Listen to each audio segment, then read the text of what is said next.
Ce programme vous est présenté en partenariat avec Storia Voce, la première web radio dédiée à l'histoire.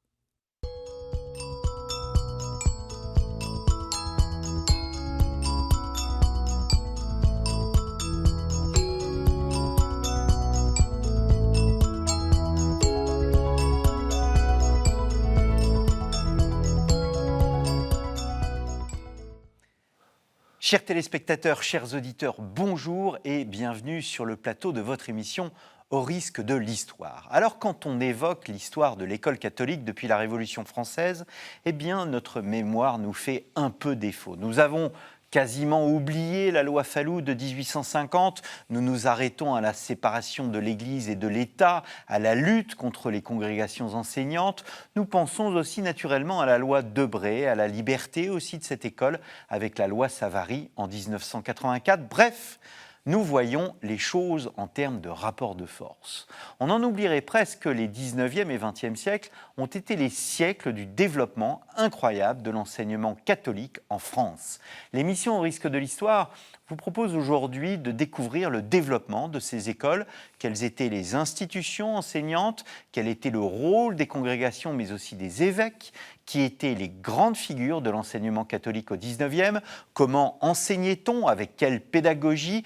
Enfin, que cherchait-on à transmettre? C'est ce que nous allons voir avec mes deux invités, Bruno Pousset. Bruno Pousset, bonjour. Bonjour. Merci d'avoir répondu à notre invitation. Vous êtes professeur émérite en sciences de l'éducation à l'Université de Picardie, Jules Verne. Et j'ai aussi sur le plateau la joie de recevoir Samuel Gicquel. Samuel Gicquel, bonjour. Bonjour. Merci aussi d'être présent. Vous êtes maître de conférence en histoire contemporaine à Rennes 2.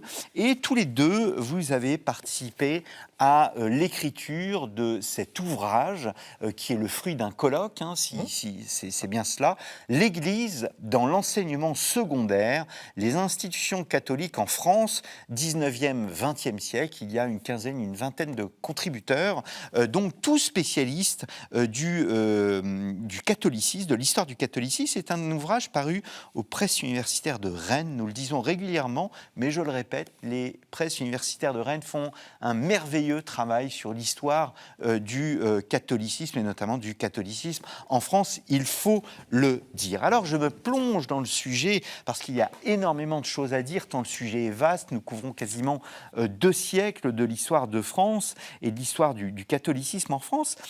Quelle est, Samuel Gicquel, la situation des institutions catholiques, des institutions scolaires catholiques au lendemain de la Révolution et de l'Empire? Que sont devenus les établissements d'Ancien Régime? Alors on ne part pas complètement de rien puisqu'il y avait un rôle de l'Église dans l'équivalent de l'enseignement secondaire sous l'Ancien Régime. Il y avait des institutions qui étaient tenues par un certain nombre de congrégations. Je pense aux jésuites par exemple, même s'ils ont été interdits à la fin du XVIIIe siècle. Historiquement, ils ont enseigné à destination d'un public qui s'apparente à celui de l'enseignement secondaire, mais avec la Révolution, globalement, ces initiatives prennent fin parce que les congrégations vont être interdites et l'enseignement est complètement refondu. Donc tout ça va être remis à plat au début du XIXe siècle et on va voir un enseignement se recomposer auquel l'Église va participer, mais précision importante, elle n'a pas la liberté de le faire. C'est-à-dire qu'au début du XIXe siècle, l'enseignement est sous le contrôle de ce qu'on appelle l'université. Alors, ce n'est pas l'université au sens des facultés actuelles, mais c'est une institution qui contrôle l'enseignement, donc qui est fondée en 1806 par Napoléon, et c'est cette institution qui donne l'autorisation ou pas d'ouvrir des établissements scolaires. Donc l'Église a le contrôle d'un certain nombre d'institutions scolaires, mais à la condition quelle est l'autorisation de l'université de le faire. Donc il n'y a pas encore de liberté d'enseignement au début du XIXe siècle. Ça viendra plus tard. Ça viendra plus tard. Est-ce que la Restauration va donner une nouvelle liberté aux institutions catholiques? Oui, alors, donc là on est sous le régime de l'autorisation où il y a des frères des écoles chrétiennes, par exemple, qui sont intégrés dans l'université. Mais à partir de 1816, qu'est-ce qui va se passer? Donc la Restauration. Et là, vous allez avoir un certain nombre d'institutions féminines qui vont ouvrir. Et c'est une grande ouverture parce que l'État ne s'est pas intéressé à l'éducation des jeunes filles. Donc en priorité, l'Église, par le biais de multitudes de congrégations qui vont naître à partir de 1816, mais ensuite ils vont se développer et s'accroître entre 1816 et 1880. Enfin, il y a un nombre extrêmement important de religieuses en 1880. Il y en a plus que de prêtres. 100 000. Et après 1880, ça s'interrompt. Mais vous avez un moment très fort de développement de l'enseignement pour les jeunes filles. Pas oublier aussi qu'à partir de 1833, donc la loi Guizot, vous allez avoir la possibilité d'avoir des enseignants religieux dans les écoles publiques.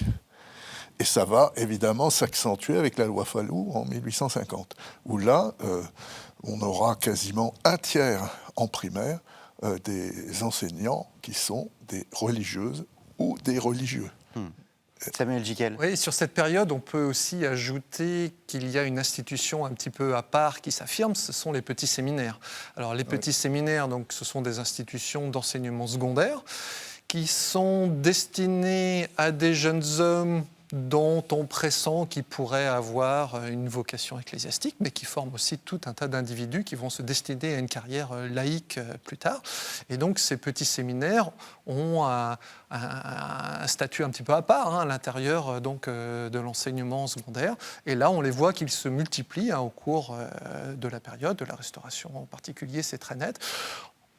Il devrait y en avoir un par diocèse en théorie, mais il y a tout un tas d'exceptions pour des raisons de population, pour des raisons de diversité culturelle. Dans certains diocèses, on va compter parfois 2, 3, jusqu'à même 4 ou 5 petits séminaires dans certains lieux qui sont en fait autant d'institutions secondaires. Et ça va poser un certain nombre de problèmes, parce que théoriquement, avec Napoléon Ier avait décidé de limiter à 20 000 le nombre de petits séminaristes. Il ne devait pas préparer au baccalauréat les séminaires. Il devait aller le passer à l'université, puisque c'est un grade universitaire. Mais ça fait, au fond, en partie, ce sont des institutions secondaires privées déguisées. Parce qu'il y a à peine une moitié des effectifs qui vont aller au grand séminaire et préparer réellement au sacerdoce. Donc là, il va y avoir concurrence. Et par exemple, dans mon département à Amiens, nous sommes à la pointe du progrès, si je puis dire, dans le domaine, puisque c'est là où les jésuites vont revenir de façon plus ou moins cachée dans un premier temps. Et ils vont créer à Saint-Acheul, donc c'est le haut lieu du renouveau jésuite au XIXe siècle, ils vont créer un établissement qui, en fait, est un concurrent direct du lycée, du lycée de garçons. Alors justement, on va reparler des programmes tout à l'heure, mais est-ce qu'on peut dire d'ores et déjà que le but de ces écoles catholiques vise à rétablir ce qu'on appellerait la chrétienté, ou est-ce qu'elles souhaitent un retour en arrière, ou bien elles recherchent une forme d'équilibre entre l'ancien monde d'avant la Révolution, l'ancien régime, et le nouveau monde? Est-ce qu'elles se situent entre une forme d'héritage et aussi de modernité? Alors d'une façon globale, le maître mot pour l'enseignement catholique, c'est la diversité en fait. Diversité des approches pédagogiques, diversité aussi des sensibilités. L'Église est diverse et cette diversité de l'Église, on va la retrouver aussi dans l'enseignement, entre des approches plutôt conservatrices, des approches qu'on qualifierait de plutôt libérales sur le 19e siècle. Donc ça, on le retrouve dans l'enseignement. On le retrouve aussi dans la démarche pédagogique qui est initiée, c'est-à-dire qu'on va avoir certains établissements qui vont clairement avoir vocation de former une élite. On parlait des jésuites à l'instant. Les jésuites sont plutôt sur ce segment-là, de former donc les bourgeoisies urbaines pour les préparer aux plus belles carrières de la société du temps. Et on va avoir d'autres approches pédagogiques qui vont être des approches beaucoup plus tournées vers le monde professionnel, à destination des pauvres, par exemple, pour les aider à sortir de la situation dans laquelle ils sont, en leur faisant apprendre un un travail ou des compétences qui vont être rapidement valorisées dans le monde du travail. C'est le cas des frères des écoles chrétiennes, par exemple, qui vont investir ce segment-là en se tournant vers plutôt les enfants des villes pauvres. Donc là, on est sur des sensibilités très différentes. Et quand on se donne pour mission de travailler à l'insertion des enfants pauvres, la première chose qu'on a en tête n'est pas forcément la revanche sur l'Ancien Régime. Voilà, on est vraiment dans une application concrète. C'est peut-être moins, on a peut-être une charge politique un petit peu moins lourde à cette période-là, tout du moins, que dans d'autres approches d'enseignement qui vont être plus intellectuelles auprès du public du secondaire, par exemple. On assiste à une cléricalisation de l'enseignement au XIXe siècle, Bruno Rousset? Il y a deux choses. Il y a le clergé diocésain qui va investir progressivement ces établissements, mais il y a surtout le poids important des congrégations religieuses. Samuel vient de parler des frères des écoles chrétiennes. Il y a les jésuites qui vont servir en fait de référence à beaucoup d'établissements et de congrégations secondaires, de l'enseignement secondaire. Je prends le cas, par exemple, d'une congrégation qui a été créée pour les jeunes filles, qui s'appelle le Sacré-Cœur. Le Sacré-Cœur se caractérise par le fait qu'il va emprunter aux jésuites les grandes orientations, mais il va être dans une sorte d'entre-deux. Sacré-Cœur, c'est la noblesse, c'est la haute bourgeoisie, etc. Mais il y a des classes aussi pour enfants plus pauvres, à l'intérieur même de l'établissement. Elles sont gratuites, celles-là, tandis que les autres sont payantes. Donc on a des approches différentes. Alors les jésuites, ceux qui vont relancer la congrégation donc, au début du XIXe siècle, vont même créer toute une panoplie d'instruments pédagogiques. Des manuels en histoire, en philosophie, etc., vont être créés par les jésuites jusqu'au moment où on va leur faire comprendre qu'ils ne peuvent pas diriger des établissements secondaires puisque ce n'est pas encore autorisé. Sauf quelques-uns, je crois qu'il y en a 25 en France qui sont sous le régime de l'autorisation des établissements secondaires. Pour les filles, il n'y avait pas de problème, puisque l'État ne s'intéresse pas réellement à l'éducation des jeunes filles. Et au sujet de cette cléricalisation, il faut faire le lien avec l'abondance des vocations pour c'est-à-dire qu'on voit très bien que l'enseignement est, pour le clergé séculier, surtout un déversoir aussi, pour pouvoir occuper les jeunes gens. Il y a un moment au XIXe siècle où dans les diocèses qui ont beaucoup de vocations, je pense au diocèse de l'ouest de la France, la Bretagne en particulier, les évêques ne savent plus quoi faire de leur sujet. Donc quand on arrive dans les années 1840, 1850, tous les postes en paroisse sont pourvus et ils doivent faire patienter les jeunes prêtres qui viennent d'être ordonnés pendant 1 an, pendant 2 ans, ce qui est très long parce qu'ils perdent les habitudes du séminaire. Donc il faut trouver à quoi les occuper. Et le développement de l'enseignement va être une des solutions qui va leur permettre de les occuper. Ça va arriver à point nommé, en quelque sorte. D'où le fait qu'il y ait cette rencontre avec la loi Fallou qui se passe en 1850, qui donne la possibilité d'ouvrir des établissements. Et là, justement, les évêques s'en saisissent parce que pour eux, ça va leur donner le moyen d'occuper des dizaines et des dizaines de jeunes prêtres et de façon tout à fait adaptée, puisque quand ils sont dans l'enseignement, eh bien, ils continuent de travailler intellectuellement et ça fait une sorte de prolongement aussi du grand séminaire pour le clergé séculier. Oui. Et pour ce même clergé séculier, on va avoir progressivement se développer les vicaires instituteurs, qui correspondent exactement à ça, c'est-à-dire un jeune prêtre, avant d'être en paroisse, la plupart du temps, on le met dans une école. Quelles que soient ses capacités pédagogiques, on pense qu'il les a parce qu'il a été formé au séminaire. C'est pas toujours évident. Mais ça, c'est les prêtres séculiers. Les réguliers, eux, c'est dans leur vocation. Ils le font toute leur vie, tandis que les vicaires instituteurs, c'est temporaire. Et ça, c'est un élément qu'il ne faut pas oublier. Et effectivement, il y a besoin de trouver du travail, j'allais dire, aux prêtres qui ont des petites paroisses où ils n'ont pas grand-chose à faire. Enfin, il faut le dire. Ce qui explique que nombre de ces prêtres vont faire des recherches archéologiques, vont faire des recherches, comment dirais-je, sur les insectes, etc. Et puis, vous aurez aussi beaucoup de prêtres qui vont, près des familles nobles, être Des tuteurs. des précepteurs, voilà, et qui vont les accompagner. Et on voit des offres d'emploi. J'ai vu encore au début du XXe siècle de nombreuses offres d'emploi de prêtres qui prennent chez eux parfois des jeunes, parce que il faut bien qu'ils s'occupent. Donc il y eut un temps en France où il y avait trop de prêtres, Oui. de ce qu'on comprend. Je voudrais Et trop de prêtres, mais en sachant qu'il y avait encore davantage de religieux que de prêtres, Oui. en nombre. Donc cette idée de reconquête, elle est à nuancer, si je puis dire. On parlera davantage de refondation. Alors ça dépend des périodes en fait. L'idée de reconquête, elle va exister au moment de la Restauration par exemple. On retrouve cette idée de restauration politique, restauration religieuse, tous ces éléments-là font système.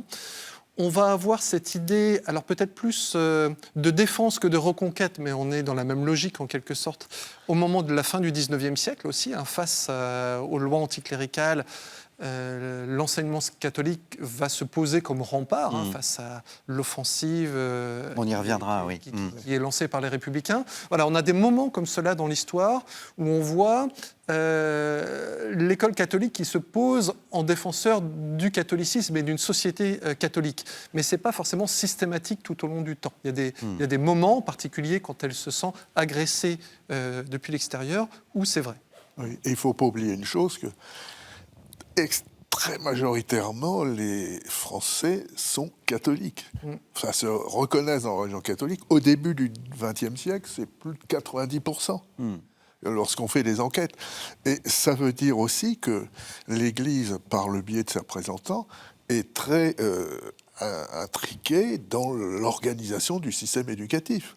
Il ne faut pas oublier, on l'oublie toujours, que le premier qui a exercé les fonctions de ministre de l'instruction publique, comme on le disait à l'époque, c'est un évêque, Monseigneur Frayssinous, qui était aumônier du roi Louis XVIII à un certain moment. Et donc, ils étaient aussi très présents dans tous les comités. Il y avait un contrôle des écoles au niveau local. Le curé était membre de ce comité. Au niveau national, il y avait le Conseil supérieur de l'instruction publique. Les noms ont pu changer. Il y avait des évêques à l'intérieur. Ils étaient 4 ou 5. Et donc, il y avait une force très grande de l'Église dans l'organisation même de l'institution scolaire, à partir de la loi Fallou. Donc, selon les époques, il y a l'expression, parfois, il peut y avoir l'expression d'un catholicisme intransigeant, mais pas à toutes les époques. Oui, alors le catholicisme intransigeant, en fait, va plus être une tendance à l'intérieur du catholicisme. Donc là, on va le retrouver à l'intérieur des différents moments, alors qui s'expriment de façon plus ou moins forte. Oui. Mais le catholicisme est toujours partagé entre une branche plutôt intransigeante et une branche plutôt libérale. Oui. Quelle que soit l'époque, vous retrouvez cette tendance dans le catholicisme. Alors selon le moment de l'histoire que l'on prend, on voit le catholicisme intransigeant qui s'affirme plus vivement. À d'autres moments, ça va être le catholicisme libéral. Mais ces différentes facettes, vous les avez tout au long de l'histoire du catholicisme. Et ça recouvre au fond la division du système scolaire entre un primaire, plus orienté vers les milieux populaires, et un secondaire qui est davantage orienté vers les classes aisées, etc. Et par exemple, les jésuites, très longtemps, ont été des défenseurs de la monarchie. Très, très longtemps. Et ils ont eu du mal, par exemple, leur grand texte pédagogique, c'est la Ratio Studiorum de 1598, si je ne me trompe pas. Ils l'ont rectifié en 1832, puis une deuxième version un peu plus tard, mais très longtemps, lorsque l'administration de l'éducation nationale, l'instruction publique plutôt, a abandonné le latin, comme les dissertations en latin, etc., les jésuites ont continué pendant un certain temps. Mais très vite, ils se sont rendus compte qu'ils sont pragmatiques aussi, parce qu'il ne faut pas oublier que plus de la moitié des élèves qui entraient à Saint-Cyr étaient formés chez les jésuites. Les jésuites formaient les polytechniciens, c'était pareil. Ils passaient par Sainte-Geneviève. Mais même dans l'enseignement secondaire, on a une grande diversité. C'est-à-dire qu'on a des établissements de centre-ville qui sont plutôt tournés vers les élites bourgeoises, les aristocraties locales. Et on a aussi des établissements ruraux. Les petits séminaires sont des établissements ruraux destinés aux enfants plutôt d'une paysannerie moyenne, globalement, à l'échelle de la France. Et tu as toutes les congrégations qui, elles, congrégations créées au XIXe siècle, et qui sont les nouvelles congrégations, finalement, s'intéressent davantage au milieu plus populaire. Mais il faudrait faire attention à ne pas croire que l'intransigeantisme est forcément dans le centre-ville. Ce n'est pas le cas. Hein. On a aussi de l'intransigeantisme auprès des milieux populaires. Alors, vous avez souligné la différence entre le monde des congrégations et le monde des écoles épiscopales. On retrouve, enfin, il y a des oppositions, il y a des conflits entre les deux mondes. Il y a des ultramontains qui sont tournés vers le pape et des gallicans qui sont tournés vers les évêques. Oui, alors le problème va se poser surtout au moment de 1905, enfin de 1904, lorsque les congrégations vont être interdites. Et là, qu'est-ce qui se passe ? Finalement, on s'aperçoit que les évêques ne se sont pas extrêmement battus pour protéger les congrégations. Et ça leur a permis de remettre la main, si je puis dire, de façon plus importante sur les établissements qui ont continué à vivre. Hein. Il y a eu une petite déperdition d'établissements catholiques à ce moment-là, mais en réalité, parce qu'il y avait les parents d'élèves derrière qui soutenaient ces établissements, et donc les évêques n'étaient pas totalement, comment dirais-je, les congrégations faisaient un peu concurrence à leur pouvoir. Parce qu'une congrégation jésuite, il décidait. L'évêque n'avait strictement rien à dire. Les autres grandes congrégations, c'était pareil. Les frères aussi, ils avaient leur autonomie, etc. Et là, l'évêque reprenait un pouvoir qu'il avait perdu. On parle beaucoup de la concurrence entre le public et puis l'enseignement privé catholique. Alors, elle existe, bien sûr, mais il ne faut pas oublier qu'il y a aussi une concurrence interne à l'intérieur de l'Église catholique. Et entre eux, par exemple, les établissements secondaires, la concurrence était rude. Si vous regardez dans les archives, vous voyez des prospectus qui vantent les qualités de tel établissement secondaire. Nous, on a l'eau chaude, par exemple, alors que l'autre ne l'a pas. Enfin, c'est pas du tout dans le domaine religieux que c'est situé la plupart du temps. C'est les conditions matérielles, et vous avez une vraie concurrence entre ces établissements qui, je vous rappelle, ne sont pas subventionnés par l'État. Qui est vital, du coup. Donc, ils ont besoin d'élèves. Alors, vous avez évoqué la séparation, je reviens un peu en arrière, je reste sur le 19e siècle. Qui sont les grandes figures de l'enseignement catholique au 19e siècle ? Il y a des personnages qui se détachent ? Alors, il y a les grands fondateurs, on parlait du rôle important des congrégations. Là, les fondateurs des congrégations sont à l'échelle des congrégations, mais à l'échelle même du catholicisme, vraiment des figures incontournables. Alors, on peut donner un ou deux exemples. Si on prend l'exemple des frères de l'instruction chrétienne, pas confondre avec les frères des écoles chrétiennes, ce sont deux congrégations différentes.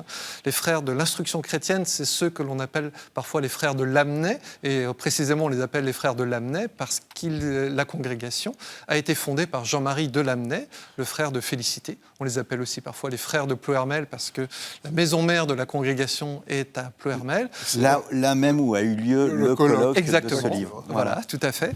Et donc on a là une figure de fondateur qui joue un rôle majeur dans l'histoire de l'enseignement catholique et dont on voit avec quelle importance la mémoire est cultivée dans ces établissements au fil du temps, alors avec des hauts et des bas, mais dans les établissements actuels qui relèvent du réseau menésien, vous avez régulièrement la statue de Jean-Marie de Lamennais. Donc voilà, c'est un exemple de fondateur de congrégation. Après, vous avez quelques grandes figures aussi qui vont participer à la défense de la liberté de l'enseignement catholique. Des gens comme Montalembert, Lacordaire au XIXe siècle, qui vont mener un combat pour obtenir l'abolition du monopole de l'université dont on parlait tout à l'heure. Voilà, il y a quelques grands noms comme ça qui vont investir le terrain médiatique de l'époque pour porter le terrain sur le combat politique. Et Lacordaire, par exemple, va ouvrir illégalement une école primaire. En 1831. En 1831. Elle va exister pendant une semaine, je crois, à peu près. Mais ça va préparer en fait les esprits à la loi Guizot qui va rendre cela possible. Et donc, alors, ce qui veut dire aussi, il y a le combat des laïcs là-dedans. Une partie des grands laïcs, Montalembert évidemment en est un, qui a joué un rôle important pour défendre, pour réinstaurer une liberté qui n'existait pas, puisqu'il y avait uniquement le régime de l'autorisation qui fonctionnait. Alors il y a aussi, Yvan Tremvoès qui, je crois, qui évoquait le père Didon, c'est bien ça. Oui, c'est ça. Et donc j'ai reçu Yvan Tremvoès sur ce plateau. Le père Didon, c'est celui qui a inventé la devise, je crois, olympique. Voilà. Oui. Ouais.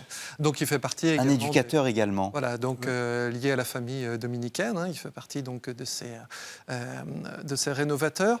Alors donc là, on est plus dans le contexte de la fin du 19e siècle et on est plus sur une approche, alors qu'a essayé de développer Yvan Tremvoès dans l'article qu'il a fait dans le livre en question, là, pour essayer de concilier l'école avec les mutations du temps, essayer notamment donc de rallier le catholicisme scolaire à la République naissante qui était en train de s'affirmer dans les années 1890. Donc toute une pédagogie nouvelle pour essayer de faire coller les idéaux de sa congrégation, de son univers scolaire à ceux du temps finalement. On le voit rencontrer Léon XIII qui l'encourage, donc fin 19e. Voilà. C'est tout le courant, on pourrait dire progressiste du catholicisme, qui s'affirme par un certain nombre de grands personnages, au moment où, alors ça c'est intéressant, où les congrégations vont commencer à avoir des problèmes de recrutement. On ne le voit pas parce qu'il y en a tellement, mais quand on regarde les choses rétrospectivement, la fin du 19e siècle, c'est la fin de la grande période de recrutement. Alors, est-ce que le monde de l'enseignement, parce que voilà, je présente le père Didon rencontrant le pape Léon XIII, est-ce que le monde de l'enseignement catholique est un monde de réseau? Est-ce que c'est un monde qui est en lien avec le monde politique, avec le monde politique, le monde pédagogique, même scientifique? Vous décrivez ces hommes qui, ne pouvant assurer leur vocation dans une paroisse, se mettent à étudier des choses complètement improbables, mais qui participent, pourquoi pas, au développement de la science. Oui, il y en a, comment dirais-je, à l'université. Et il y en a toujours à l'université. Puisqu'aujourd'hui encore, on peut être prêtre et enseigner à l'université. Il y a le cas du président de l'université de Strasbourg, qui est un prêtre, actuellement, et dont le mandat va s'achever, je crois, en 2024. Mais il faut bien se rappeler qu'il y a des liens très forts du point de vue politique, puisque vous avez des évêques qui siègent au Sénat, dans les instances politiques. Ils siègent aussi dans les instances de concertation, comme on pourrait dire aujourd'hui, de l'instruction publique, et qui sont très nombreuses. Donc ils jouent un rôle réel et important. Jusqu'au moment où la République va s'installer, là on va les remercier. On va les remercier. Globalement, on peut faire sans doute un gradient là, entre le primaire et le secondaire, c'est-à-dire que les personnes qui sont en charge des petites classes sont assez peu insérés dans les réseaux savants, scientifiques. Bon, il y a des exceptions, mais si on fait un portrait c'est collectif, surtout ceux du secondaire. Ceux du secondaire, effectivement, qui ont besoin de cultiver leur savoir, qui ont parfois un goût personnel pour les sciences, pour l'histoire, vont être à la recherche d'une insertion dans des réseaux, ils vont se rapprocher donc, des sociétés savantes, ils vont être en lien avec les grandes figures de leur temps, quelques figures politiques parfois. Et puis, il y a ceux aussi qui sont liés à des réseaux pour des raisons plus politiques. Je pense notamment à tout le milieu menésien qui tisse un réseau très important, non seulement à l'échelle française, mais à l'échelle européenne même. On les voit correspondre entre des grandes figures qui travaillent à faire avancer un enseignement catholique à l'échelle de l'Europe, au début du 19e. Donc oui, les réseaux sont très forts. Ils sont très forts à l'intérieur des congrégations aussi. On voit dans la congrégation de la mission, les frères des écoles chrétiennes, il y a des correspondances qui se font à l'échelle mondiale sur les échanges de pratiques pédagogiques entre des frères ou des membres des congrégations qui sont parfois sur un autre continent. On échange des informations de type pédagogique pour savoir comment faire face à telle situation dans une classe. Donc oui, les réseaux sont très forts. Ils ne sont pas systématiques pour autant. Il y a des gens qui peuvent être tout à fait isolés dans leur commune, dans leur classe. Et je crois qu'il faut distinguer les grandes congrégations, les congrégations romaines, comme on dit. Il y a un supérieur général, tu viens d'en parler, là. Ces congrégations-là, ce sont des congrégations qui ont construit des réseaux parfois très anciens. Il y a des toutes petites congrégations, parce qu'il y a de très nombreuses congrégations locales. Par exemple, les Saintes Familles, qui s'occupent de l'éducation des jeunes filles plutôt modestes. Vous en avez une multitude. Sainte Famille de Bordeaux, Sainte Famille de Besançon, Sainte Famille d'Amiens, etc.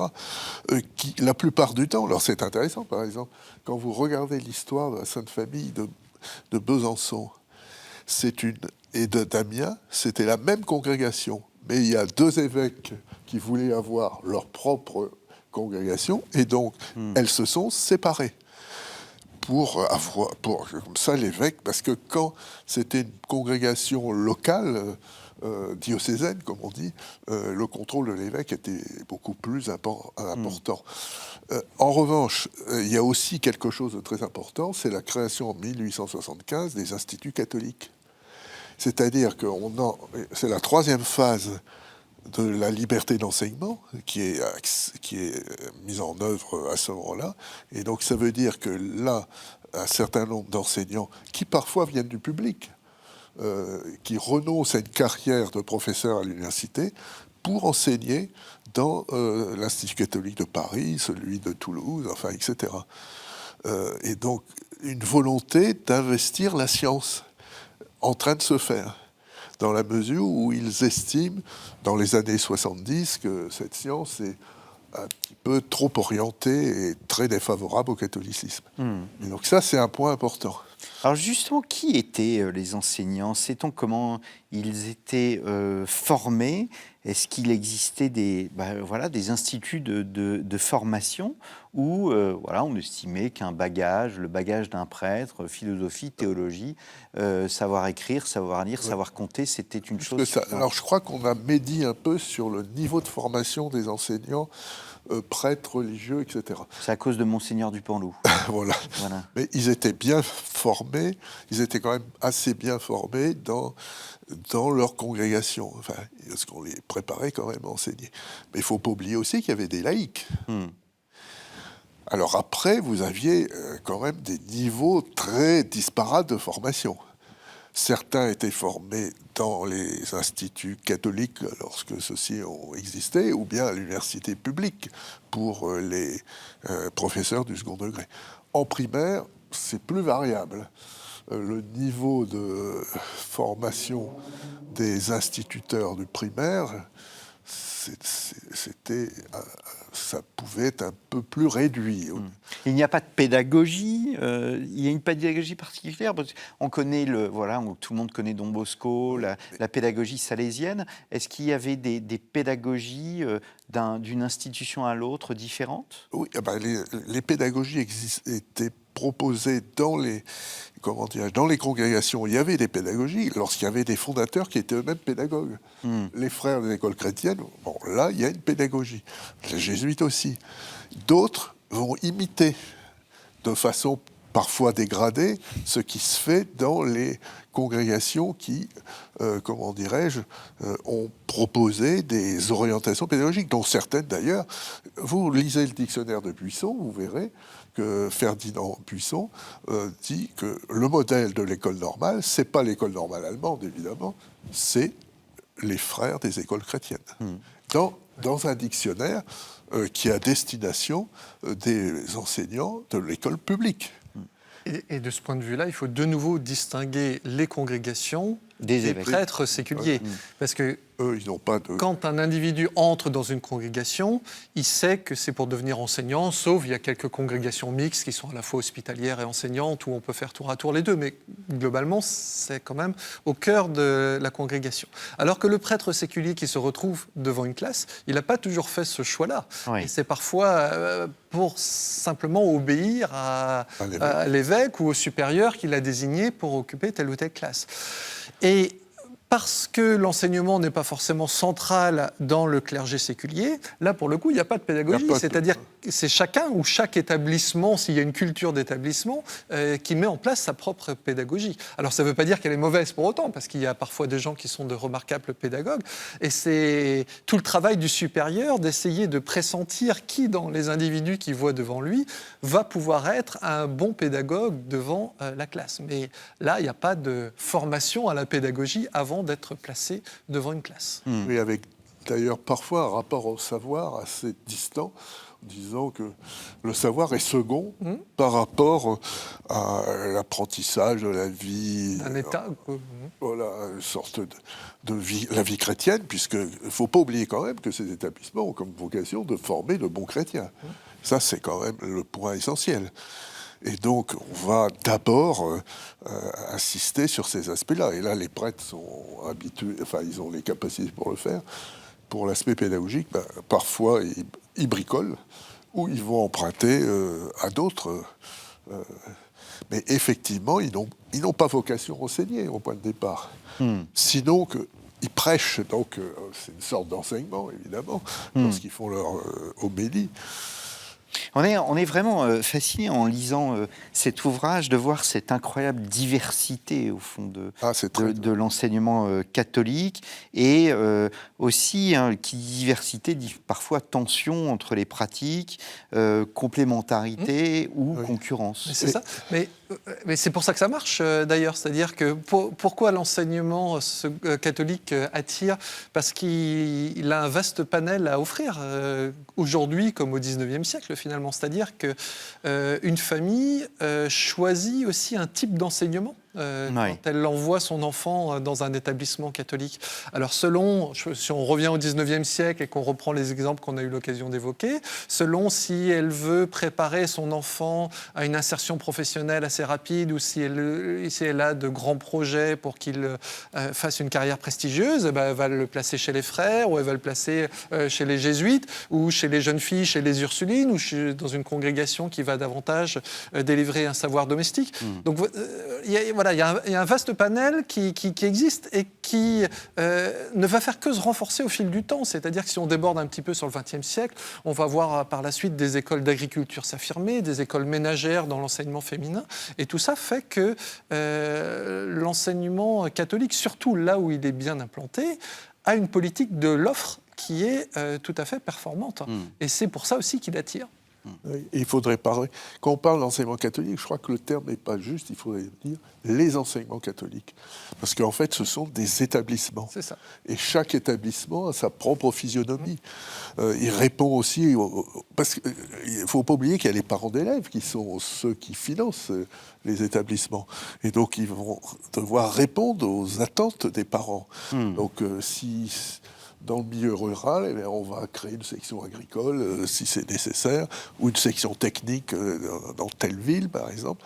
Donc il y a une adaptation, et une souplesse d'adaptation beaucoup plus grande, puisque les décisions se prennent... Alors éventuellement, l'évêque n'a pas forcément toujours son mot à dire dans ces affaires-là. C'est beaucoup d'initiatives privées. Alors, ce qui est important aussi de bien se rendre compte, c'est qu'à partir des années 1850, quand se développe l'enseignement catholique, tous les établissements laïques, parce qu'ils existaient, nombreux, là, sont en train de disparaître. Ils sont remplacés en réalité par ces établissements catholiques progressivement. Il y avait un tas de demoiselles qui avaient créé des pensions, qui donnaient des cours, etc. Et il y en avait dans une ville moyenne, vous en aviez facilement 20. Et après, on ne les voit plus. Ouais. Donc, ce qui fait, il y a véritablement une liberté tout au long du XIXe siècle qui permet cet essor. Est-ce que la politique s'invite dans le monde scolaire ? Est-ce que, quand le ralliement à la République, après le fameux toast d'Alger, est proclamé par Léon XIII, est-ce que cela crée des tensions au sein des institutions scolaires ? Dans certaines grandes congrégations, incontestablement. On parlait des jésuites, d'ailleurs, le résultat, c'est qu'en 1880, ils ont été de nouveau expulsés. Ils sont revenus par la petite porte, comme ils savent faire, à savoir qu'ils étaient là, présents, mais officiellement, ils n'étaient pas là. Et puis après, ça sera 1904. Mais chez les jésuites, il y a eu toute une campagne anti-Dreyfusard. Anti-Dreyfusard, oui. Il ne faut pas oublier, ils étaient très antisémites, une partie d'entre eux. Donc il y a eu quand même des tensions très fortes, parce que le milieu secondaire formait l'élite, essentiellement. C'est moins vrai dans l'enseignement de premier degré, dans l'équivalent des écoles primaires supérieures, où là, ça ne touche pas à la structure même de la société telle que ce que les jésuites envisageaient, former tous les cadres du pays. Enfin, c'était ça, les grands militaires, etc. Ce qui explique ce qui s'est passé à la fin du 19e. Samuel Jiquel. Oui, alors il y a un facteur important, c'est les lois Jules Ferry au début des années 1880, qui est vécu comme une offensive par un certain nombre de membres du clergé. Ces lois de laïcisation sont perçues par certains clercs comme une offensive anticléricale contre eux, et ça les pousse vers les rangs anti-républicains. Et là, on va avoir tout au long des années 1880-1890 un affrontement entre un pôle républicain qui va s'affirmer comme anticlérical dans le cadre de la Troisième République, et des catholiques qui vont essayer de se mobiliser, notamment autour de l'école, pour essayer de faire rempart à ce camp-là. Et c'est aussi ça qui va se jouer lors des lois contre les congrégations au début du XXe siècle, c'est-à-dire que les républicains anticléricaux au pouvoir vont avoir le sentiment que pour affirmer définitivement la République à l'intérieur de la France, il faut lutter contre ceux qui dressent un rempart face à eux, parce que c'est une menace pour la République. Et effectivement, ils étaient donc anti-républicains. Et c'est un des éléments qui les pousse à voter des lois contre les congrégations et qui vont conduire au grand exil des congrégations au début du XXe siècle. Oui. Il ne faut pas oublier qu'on est encore dans une période concordataire. Et donc, il y a quelques évêques très libéraux qui eux, comment dirais-je, ont une conception plutôt gallicane de leur fonction par rapport à d'autres qui, eux, sont romains. Et donc, vous avez là un clivage qui va se jouer jusqu'au début du XXe siècle. Et à partir de là, vous aurez un certain nombre d'évêques qui vont vite comprendre quand on parle de la loi de séparation, qui ne concerne pas l'école, la loi de séparation, ça ne concerne que le culte, ils vont comprendre très vite que c'est un grand avantage que de ne plus avoir à gérer toutes les affaires matérielles, malgré l'opposition du pape dans un premier temps, etc. Donc, vous allez avoir des... Parce que c'est une liberté. Au fond, la loi de séparation met fin à ce qu'on appelle le gallicanisme, oui. Puisque l'Église recouvre sa totale liberté. Par exemple, pendant tout le Concordat, pour créer une paroisse, c'était l'État qui décidait. Donc, là, l'État ne décide plus après la loi de séparation. Il ne décide plus. Oui. Et ils comprennent vite aussi que matériellement, ils n'ont plus à entretenir les églises. Imaginez aujourd'hui ce que ce serait si l'Église devait entretenir les églises. Les 40-45 000 lieux de culte, elle a déjà bien du mal à entretenir ceux dont elle est propriétaire après 1905, mais ça serait impossible aujourd'hui, sans financement de l'État. Et là, vous allez avoir progressivement un certain nombre d'évêques qui vont dire, et dans le domaine de l'enseignement catholique aussi, un certain nombre qui vont dire il faut s'adapter à la réalité du temps présent. Alors ça va aussi avoir un effet, tu parlais du grand exil des congrégations, eh bien ça va avoir comme effet, c'est que les congrégations françaises vont se répandre dans le monde entier et jouer un rôle d'influence très important. Alors, on peut peut-être préciser, pour que ce soit clair, quand on parle du grand exil des congrégations, qu'il va y avoir donc plusieurs lois contre les congrégations au début des XXe qui aboutissent en 1904 à l'interdiction des congrégations enseignantes. Donc à partir de là, les membres des congrégations enseignantes ont le choix entre deux possibilités. Soit ils partent, ce que feront beaucoup, ils vont partir vers essentiellement des pays francophones, la partie francophone du Canada, Belgique, etc. Ou soit ils restent sur place, mais sous une forme sécularisée, ce que feront certains aussi avec l'autorisation de leurs supérieurs. Ils continueront donc de faire la classe, mais sans l'habit religieux et sans l'apparence du frère ou de la sœur. Oui, qui remettent éventuellement le soir, c'est ce qu'on voit. Le soir, parce que théoriquement, ils ne devaient plus, parce que c'était le délit de congrégation, à ce moment-là, ils ne devaient plus se rassembler dans la même maison. La République, bonne fille, a plus ou moins fermé les yeux. Il ne faut pas oublier non plus qu'il y a eu un événement important, qui est la guerre de 14. Qu'est-ce qui s'est passé? On a rappelé tous les prêtres et les religieux qui étaient en exil Pour être présents dans les tranchées, souvent être aumôniers, etc. En revanche, il y a deux choses qu'il ne faut pas oublier. Si les congrégations ont été interdites d'enseigner à partir de 1904, de façon claire, en revanche, les prêtres séculiers ont pu continuer à enseigner. Et c'était une sorte de revanche des évêques qui, à ce moment-là, ont pu mettre encore un peu plus de prêtres dont ils ne savaient pas toujours quoi faire dans les établissements. Et puis les parents, c'est aussi le moment où les parents vont jouer un rôle encore plus important.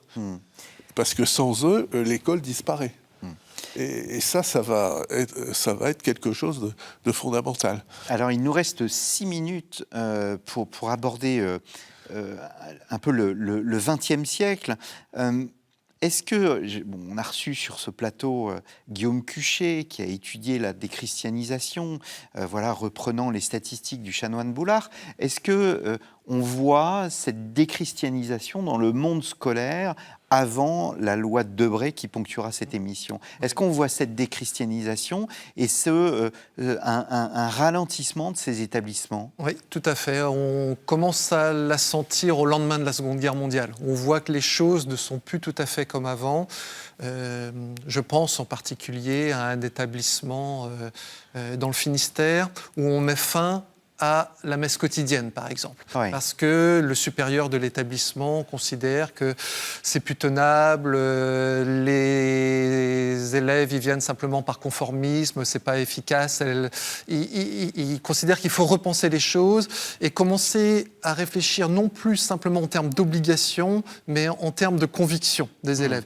Et on voit qu'est en train de se mettre en place ce qui va conduire à Vatican II, en fait, à ce moment-là. Voilà, c'est toute la période préparatoire où on sent un petit détachement dans les années 1950 et des interrogations qui naissent. Alors, on n'est pas en période de crise, si on regarde ça avec nos yeux d'aujourd'hui, la crise est encore relativement lointaine par rapport à ce qui va suivre, mais ce n'est plus tout à fait ce que l'on observait au cours de l'entre-deux-guerres, où on était dans une forme de régime d'unanimité dans tout un tas d'endroits, en particulier dans les endroits où il y avait une forte pratique. Là où il y avait une pratique un petit peu plus faible, il pouvait y avoir déjà quelques signes de détachement, mais c'est surtout fin des années 40 et encore plus dans les années 1950 où on va voir les premiers signes de détachement. Il y a une chose qui est particulièrement importante de ce point de vue, dont on parle relativement peu souvent, c'est la fin de l'internat. La fin de l'internat que l'on observe dans les établissements scolaires, globalement à la fin des années 50 et au début des années 60, qui est liée au progrès des modes de transport, finalement. Les familles s'équipent en automobile, il y a des circuits d'autocars qui se mettent en place, etc. Bref, les enfants peuvent rentrer chez eux le week-end.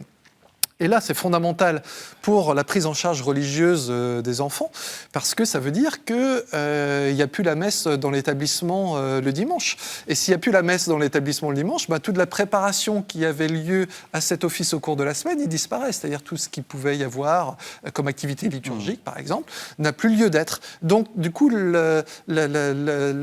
l'encadrement religieux qui était extrêmement fort à la fin du 19e et au début du 20e siècle, il est de fait reconfiguré par ces mutations sociales, les développements des transports, la fin de l'internat, sans parler de la simple question donc, de la croyance, des rapports d'autorité, etc., qui se superposent à tout ça. Oui. Il y a une modernité, il y a une modernisation, et il y a aussi la pensée moderniste qui se développe.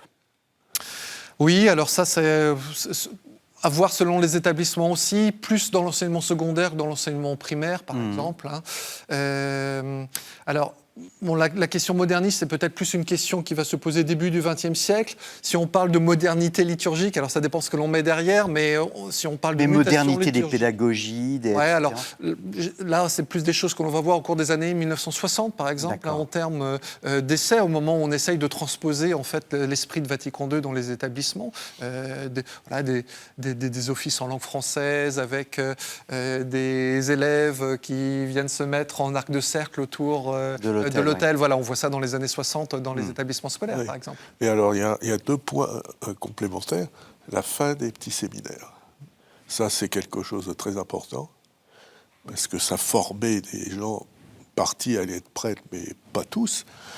Et puis, vous allez avoir progressivement, en conformité avec ce qu'il y a un autre élément, c'est le nombre de prêtres qui quittent le sacerdoce ou qui ne veulent plus être enseignants.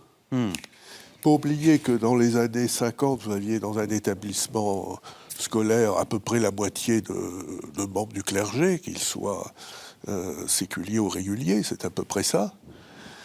Et là, progressivement, les jeunes prêtres disent, nous, on n'a pas été au séminaire pour apprendre l'alphabet aux enfants. C'est pas notre vocation. Donc là, ça va poser un problème, c'est-à-dire qu'on va être obligé d'embaucher davantage de laïcs qui, eux, sont formés à l'université publique. Pour la plupart d'entre eux, il y en a quelques-uns qui sont formés dans les instituts catholiques, mais il y a quand même très peu d'étudiants, en définitive.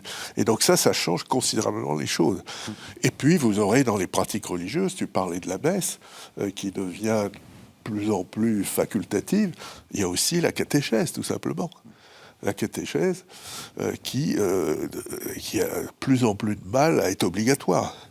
Et donc, en primaire, ça va le rester souvent, mais dans les classes les plus élevées, c'est de plus en plus difficile à imposer cette approche des choses. Donc ça change considérablement. Et ça, c'est l'effet de la vie de la société. Le dernier point, c'est le changement de fréquentation des établissements privés qui... dans le secondaire, avant la guerre, c'était la moitié à peu près des effectifs d'auto-scolarisés dans le secondaire. Désormais, c'est un peu plus d'1%. Et ça, c'est une donnée très importante, à savoir que la fréquentation, la massification qui va commencer dans les années 60, l'enseignement catholique n'a pas réussi parce qu'il ne pouvait pas construire d'établissement, tout simplement. Il a eu ses propres limites. C'est sur cette idée de limite que nous allons nous quitter. Merci à vous deux, donc Bruno Pousset et Samuel Gicquel. L'Église dans l'enseignement secondaire, les institutions catholiques en France, 19e, 21e siècle. C'est un ouvrage et un colloque que vous avez dirigé, Samuel Gicquel, avec Frédéric Lemoigne. Nous ne l'avons pas cité en début d'émission. Je le prie de m'en excuser. Nous le citons, Frédéric Lemoigne, grand historien et spécialiste du catholicisme, un livre auquel vous avez participé. Nous avons parlé de beaucoup de sujets, de gallicanisme, mais aussi du concordat. Tout cela, ce sont des émissions que vous pouvez retrouver sur KTO TV. Chers téléspectateurs et chers auditeurs, n'hésitez pas donc à aller sur notre site ktotv.com et chez notre partenaire storiavoce.com. Il me reste à vous remercier pour votre fidélité. Je vous donne rendez-vous dans 2 semaines pour un nouveau numéro d'Au risque de l'histoire.